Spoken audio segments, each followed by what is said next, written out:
Hi everyone, welcome to Social Learning World. In this video, we'll cover NCERT 10th Standard History First Lesson, The Rise of Nationalism in Europe, Part 1. Today, we all live in a democratic nation and believe in nationalism. But do you know the meaning of the term nationalism? Nationalism is a belief system which instills a sense of common identity among the members of a nation. It's similar to the term patriotism. The countries in Europe were not in the form as we know them today. These countries were ruled by various multinational dynastic empires. These were monarchies which enjoyed absolute power over their subjects. Rule by monarchies and foreign control of territory was replaced by self-determination and newly formed national governments. In the first part, we can see a picture. This picture was prepared by Frederic Sorio. Who was Frederic Sorio? Frederic Sorio was a French artist. In 1848, he prepared a series of 4 prints, visualizing his dream of a world made up of democratic and social republic. Frederic Sorio was a French artist. He prepared a series of 4 prints. The first print shows the peoples of Europe and America marching in a long train and offering homage to the Statue of Liberty. Statue of Liberty bears the torch of enlightenment in one hand and the Charter of Rights of Men in the other. On the earth, in the foreground of the image lie the scattered remains of the symbols of absolutist institutions. In Sorio's utopian vision, what do you mean by utopian vision? Utopian means an ideal vision which is unlikely to actually exist. An ideal vision which is unlikely to actually exist. Utopian society means an idealist society which can never be achieved. Utopian society means an idealist society which can never be achieved. In Sorio's utopian vision, the peoples of the world are grouped as distinct nations, identified through their flags and national costumes. The procession was led by United States and Switzerland, followed by France and Germany. Following the German people are the peoples of Austria, the kingdoms of 2 Sicilies, Lombardy, Poland, England, Ireland, Hungary and Russia. From the heavens above, Christ, saints and angels gaze upon the scene. They have been used by an artist to symbolize fraternity among the nations of the world. So in this chapter, let's see many of these issues visualized by Frederic Sorio in figure 1. During the 19th century, nationalism emerged as a force which brought about huge changes in the political and mental world of Europe. During 19th century, nationalism grew as a strong force that brought various political changes in Europe. The final result of these changes was the coming of nation-state in the place of multinational dynastic empires of Europe. A modern state in which a centralized power exercised sovereign control over a clearly defined territory had been developed over a long period of time in Europe. But a nation-state was one which the majority of its citizens and not only its rulers came to develop a sense of common identity and shared history or descent. What do you mean by a nation-state? in a nation state in which the majority of its citizens and not only its rulers came to develop a sense of common identity and shared history or descent.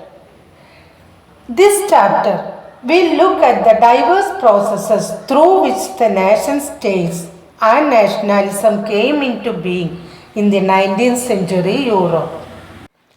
It was France from where the concept of nationalism came into existence for the first time with the French Revolution in 1789.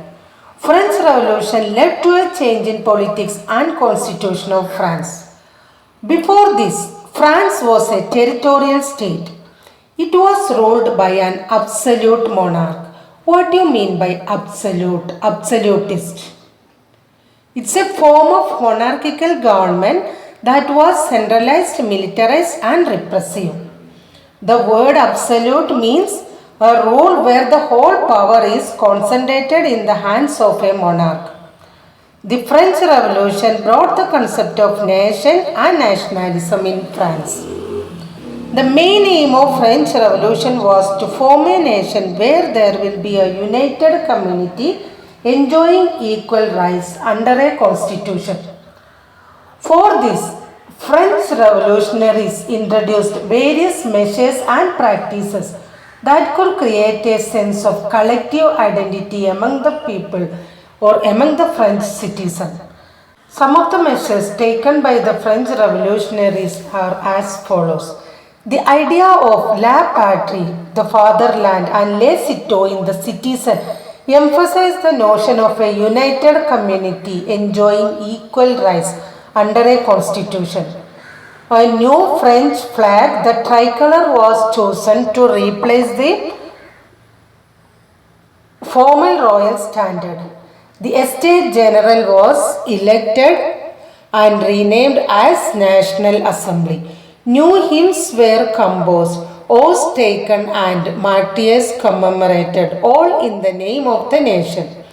A centralized administrative system was put in place and it formulated uniform laws for all citizens within its territory. Internal customs duties dues were abolished and a uniform system of weights and measures was adopted. Regional dialects were discouraged and French, as it was spoken and written in Paris, became the common language of the nation.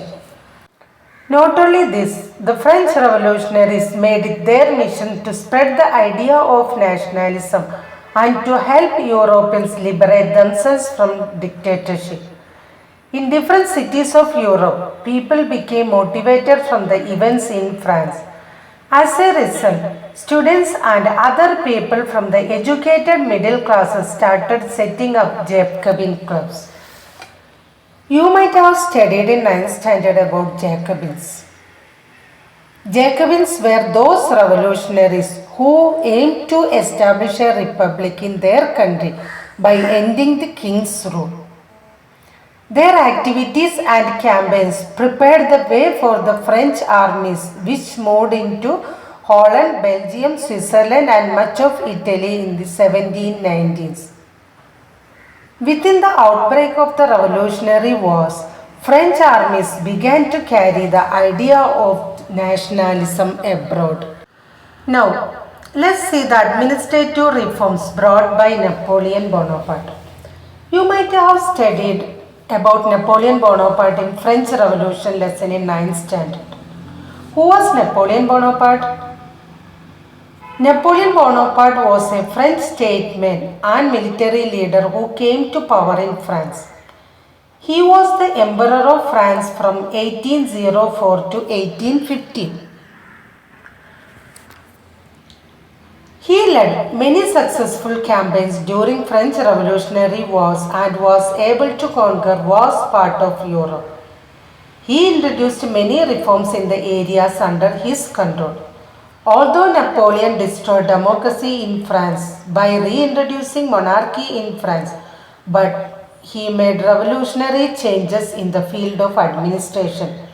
The idea was to make the system more rational and efficient. The Civil Code of 1804 is usually known as Napoleonic Code. It did away with all privileges based on birth, established equality before the law, and secured the right to property. This code was introduced to the regions under French control. Even in those territories which came under his control, Napoleon began to introduce many reforms as he did in France. He simplified administrative divisions, abolished the feudal system, and freed peasants from serfdom and manorial dues. Guild restrictions were removed in the towns. Transport and communication system were improved. Peasants, artisans, workers, and new businessmen enjoyed a newfound freedom. Businessmen and small-scale producers of goods in particular began to realize that uniform laws, standardized weights and measures, and a common national currency would facilitate the movement and exchange of goods and capital from one region to another. These were the administrative reforms brought by Napoleon. In fact, he destroyed democracy, he reintroduced monarchy in France, but many of his reforms were revolutionary reforms. In the beginning, everything seemed good. However, in the areas conquered, the reactions of the local population to French rule were mixed. Initially, in many places, the French armies were welcomed as harbingers of liberty. But the initial enthusiasm of people began to turn into hostility. As it became clear that the new administrative arrangements did not go hand in hand with political freedom, increased taxation, censorship, forced conscription into French armies required to conquer the rest of Europe all seemed to outweigh the advantages of the administrative changes. Increased taxation, censorship, and forced conscription into French armies required to conquer the rest of Europe all seemed to outweigh the advantages of administrative changes. Now, next video we will see the making of nationalism in Europe. Let's discuss questions and answers related to this topic.